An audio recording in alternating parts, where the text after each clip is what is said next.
Neskantaga is under a boil water advisory since 1995. The water plant here was built in 1994. It started having problems in 1995. Today, Chief Chris Moonias and the community invited media to come up in spite of all the issues that are going on with COVID-19 because there's an oily film that they don't know what it is over the water. They're looking at what to do and how to solve the problem. And they're going to have to take at least 10 days for the water test that we're showing you in this video to come back from Southern Ontario and tell them what's going on. So the community's going to be meeting over the next couple of days.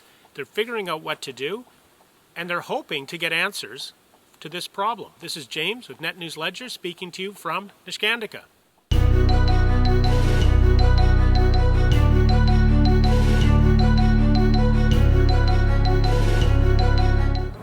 Turning on the faucet and getting a safe, cold glass of water is something we all take for granted.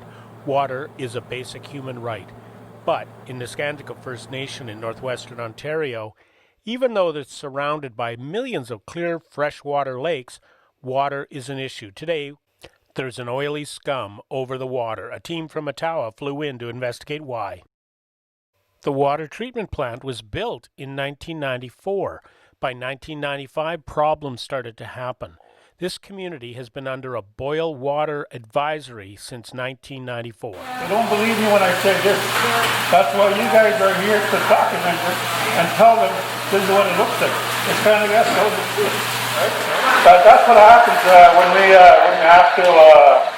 You're always being undermined. You don't believe us. You know, they think we're making it up. We don't make shit like that up. It's our community. Our community people depend on us to make sure this thing is fixed. There's already growing frustration because of that. And what happens if it's something contaminated? We may have to consider an evacuation. All right. So those are some of the things that that we really want to carefully consider. And we're always being put down or say we're overreacting. But am I overreacting? Seeing this thing going to my house, this thing going to little children's houses, our young people's houses. Am I overreacting? I don't think so. We don't even know where it's coming from. We don't know what it is. That's why we have to cut the water down today. Now, what does that mean for people in the homes? They're on bottled water only? They have nothing.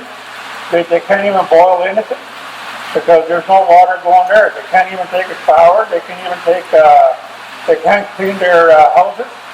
They can't do their dishes. They can't do their laundry. There's nothing going into their water. All we're getting now is the bottled water that are coming in from the, you probably, the plane is right after you guys landed. That's where the other bottled water are coming in. And that's what they're going to use to clean to bathe their children. That's what they're going to use to wash their dishes. And that's what they're going to use for whatever they would normally use for this. We're looking at about 2 days because there's about 8,000 pounds coming in water. Yeah. When are we going to have our clean drinking water? You were promised it. You've been promised that for how long? We've been promised that for 25 years. That's how long we've been promised. So people who were not even born yet, had never even thought of voting. My daughter, 23 years old, she lives with me. She hasn't had drinking water. 23 years old. Me as an individual, I lived here for 50 years. I'm 50 years old. I've never had clean drinking water from Neskantaga. When I go out to town, I have to buy a bottle of water because it's so ingrained in my head that water's no good anywhere. That's the issues we face. It's trauma. Why do you think, or how long? It's 10 days now to test this water. If this was the city of Ottawa, how long do you think it would take? would probably take a day or two, maybe. I'm not sure, because you know, they have labs over there, and they have proper testing facilities. We don't.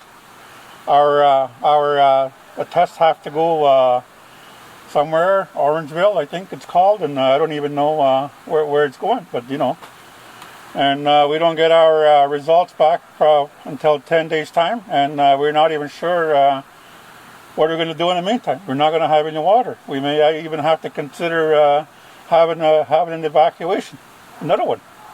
The same evacuation we had last fall due to water.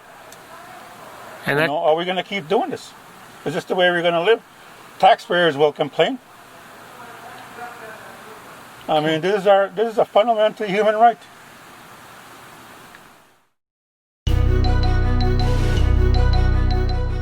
stay informed and stay up to date. Hit subscribe, hit like, share this with a friend. Make sure you hit the little bell so you get notified the next time that we have a video up. Thanks for tuning in to Net News Ledger.